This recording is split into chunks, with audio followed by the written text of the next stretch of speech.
Welcome to the Stage Analysis Midweek video. It's Wednesday, the 26th of July, 2023. It's Fed day today, so a fair bit going on in the market.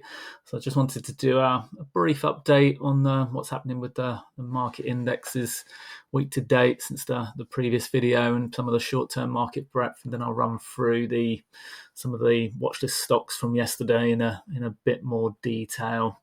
So see what's going on there. But beginning with the major indexes with the S&P 500 here, this has got the percentage of stocks above their 20-day exponential moving average below. So currently sitting at 78.4%. So still in the upper zone, been holding in this upper range for the majority of the time since it started pushing out above the key resistance zone here. So you can see this area through here. It's generally been above this 70% level in the upper zone, which we tend to see when the market is in a short-term uptrend. And what we consider a short-term uptrend is above this 180R level here for the majority of the time. You get obviously brief dips back below that, but when the market is above that level on the daily chart, it tends to be in a short-term uptrend. And as you can see from the daily chart here, this goes back over 10 months now. So I've been in a strong uptrend, 10 months, about 30% gain or so in that period.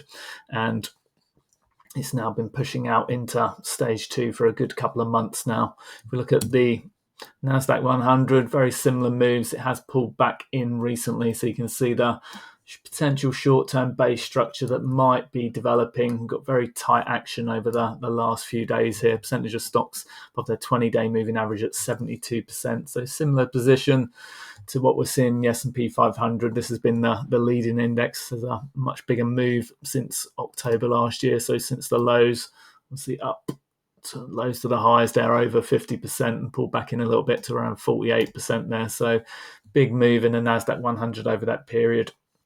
And you can see it's been obviously holding. The percentage of stocks have been starting to increase of late. It did actually in the initial breakout was led by some of the mega cap stocks. And at that point, we were still in the mid range with only 40 to 60% of the stocks in the NASDAQ 100 above their 20-day moving averages at that point. But as we started to move out into stage two more clearly here, you can see the majority of stocks started to participate in the NASDAQ 100 and the equal weight index started to push out as well. So that's also been pushing out into stage two for multiple months now and continuing higher. Get back to the S&P 500. You can see today was a fairly tight bar, still sitting above the plus 280R level here at the moment. So still in a strong uptrend.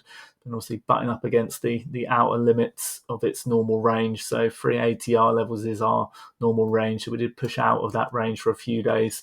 We've come back in and has been moving higher around the plus 280R level. So in a strong short-term uptrend, but it's been consolidating over the last few days with not much movement. Again, today was only minus 0.02% at the end of the day for all of the intraday volatility from the Fed. So, and then the NASDAQ 100 only minus 0.4. So still holding just around its 180R level. So you can see 15,530 is the 180R level. So it's sitting just underneath that 15,499 at the end of the day there. So in a potential position to continue at the moment. But if it does start to break that below the short-term moving average here, then obviously a 50-day MA test could be on the cards.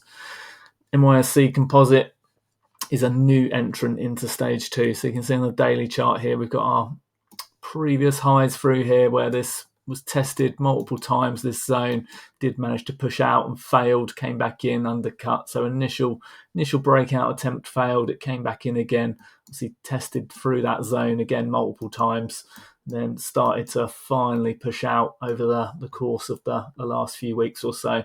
So now pushing up into stage two, and you can see at the moment just starting to test that 380R level at the moment in the short term. So showing strength in the near term. If we look at the weekly chart of this quickly, you can see that obviously that level a little bit more clearly where it started to break out over the last few weeks or so.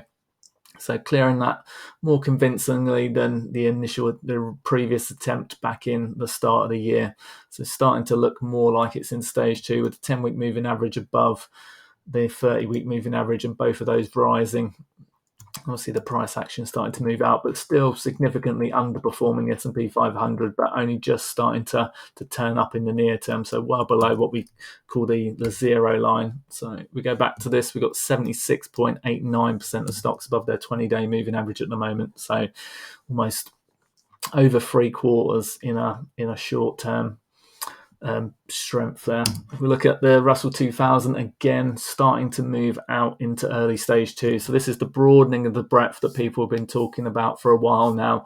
It's finally starting to come through a little bit more, with the NYSE especially and the Russell 2000 now starting to break out into stage 2. So the NYSE was more of a key one. We look at obviously the NYSE market and NASDAQ composite as the two main markets that make up the majority of the US market. So with that starting to move into stage 2, and now the Russell 2000 starting to participate, I believe we've got all of the major indexes now potentially in stage 2. So again, if we quickly look at the weekly chart of this, we go through these more on the weekend videos. You can see this has been moving out into stage 2 now for potential 3 weeks. We did have an attempt back at the start of the year, which failed on the regional banking crisis there. So we're starting to move back out again. Could potentially pull back in for a backup for potentially pushing higher in stage 2. But at the moment, it hasn't yet cleared old resistance. So although it's technically in stage 2, it's obviously still got resistance from the previous highs from back in August time last year and January, February time this year. But consolidating fairly well at the moment, but right at the top of the range. You can see volume has been tailing off a little bit as it consolidates. The percentage of stocks at 78.5% above their 20-day moving average in the S&P 500 small cap stocks there. So not the Russell 2000, just in the S&P 600 small caps. So can't actually get the data for the Russell 2000 of that one, but reasonable enough proxy on what it does. They move fairly similarly, the SML and the IWM. Right.